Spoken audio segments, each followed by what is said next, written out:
Hey guys, thanks for joining me today. We're going to go ahead and use all of the following items to create a planner. Let's go ahead and get started. Don't forget to hit like and subscribe.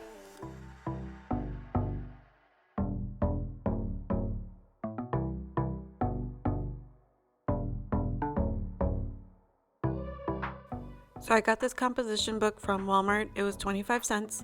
So the first thing that I'm going to do is I'm going to take off the stickers that are on there. And then I'm going to select the cover page image that I want.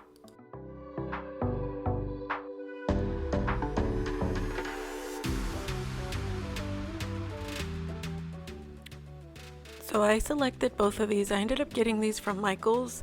I wasn't sure which one I wanted to have on the front cover, so I debated between the gray one and then the blue one. I ended up deciding to have the blue one as the cover and then the gray one for the back. So in order for me to make sure that I have the right cover, I ended up using my ruler and I measured the composition notebook. After I measured the composition notebook, I went ahead and I jotted down that size on the paper so that I knew where to cut it.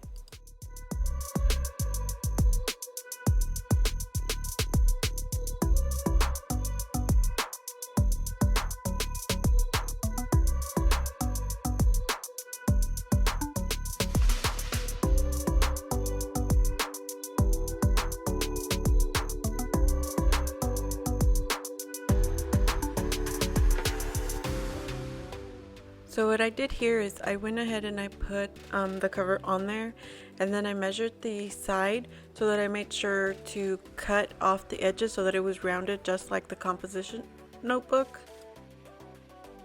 The next thing that I'm going to do is I'm going to take the front cover and I'm going to go ahead and use the paper that I'm going to use for the back cover, and I'm going to go ahead and just cut through it. You can always use a ruler to do the same thing, but I wanted to save time.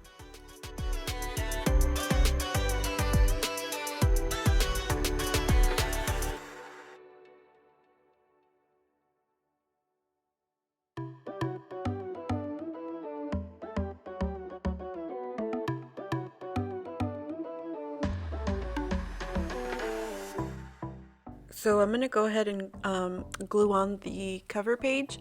I used adhesive tape. You can use any type of glue that you'd like.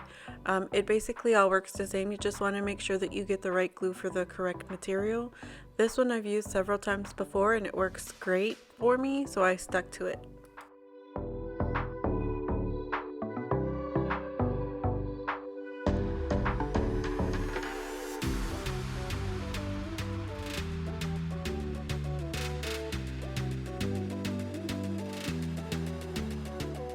So I usually end up cutting a little bit longer than what the measurement is, just so that I could fold it in. I find that usually that lasts longer than just cutting along the edges, especially because I'm going to put another cover on the inside. Usually I write some type of inspirational quote on the inside, and I like to see it year round, so that's what I'm going to do after I've glued in the next page.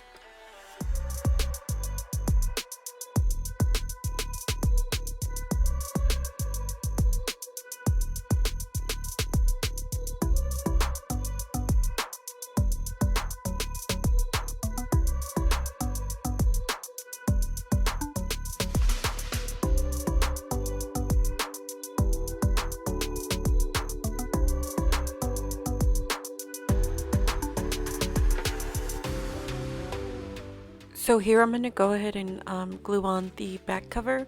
I really ended up liking this gray leafage on there. So again, I'm just folding in the corner just so that I know where to cut, so that it's rounded off and not square.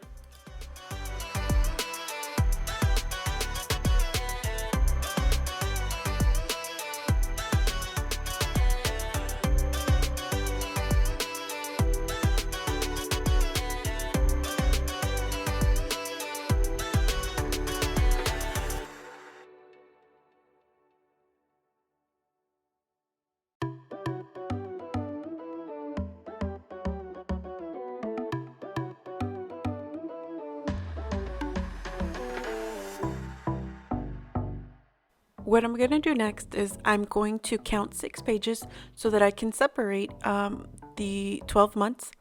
So that's what I'm doing here. I'm counting 6 pages so that I can put the next cover on.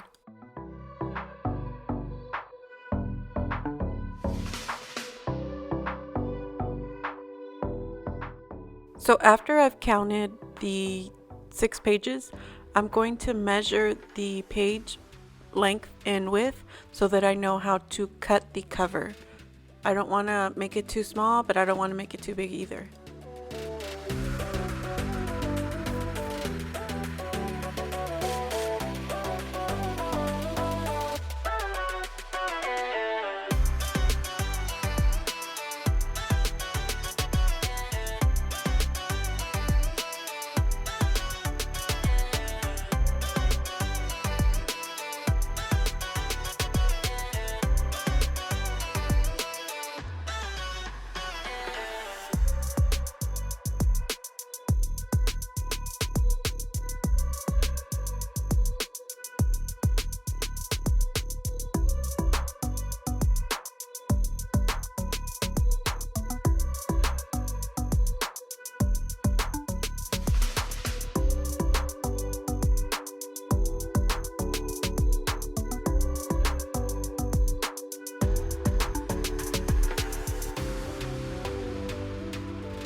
The next thing that I'm going to do is I'm going to put these tabs on there.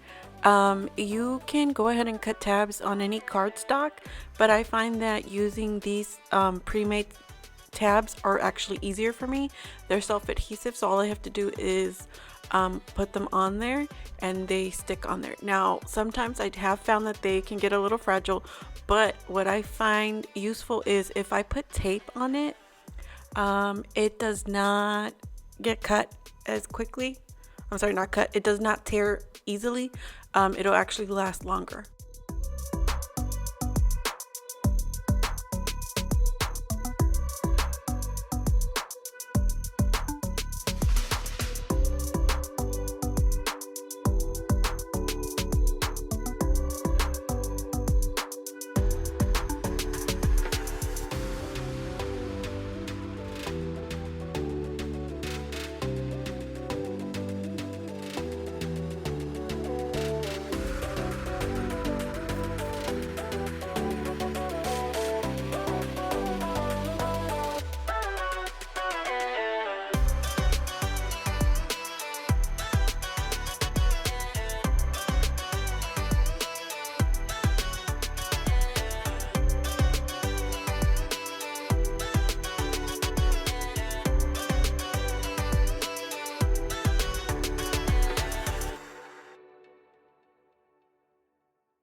What I usually do after I've written the month is I write an inspirational quote on each month just to keep me going and motivate me for whatever it is that I want to get done that month.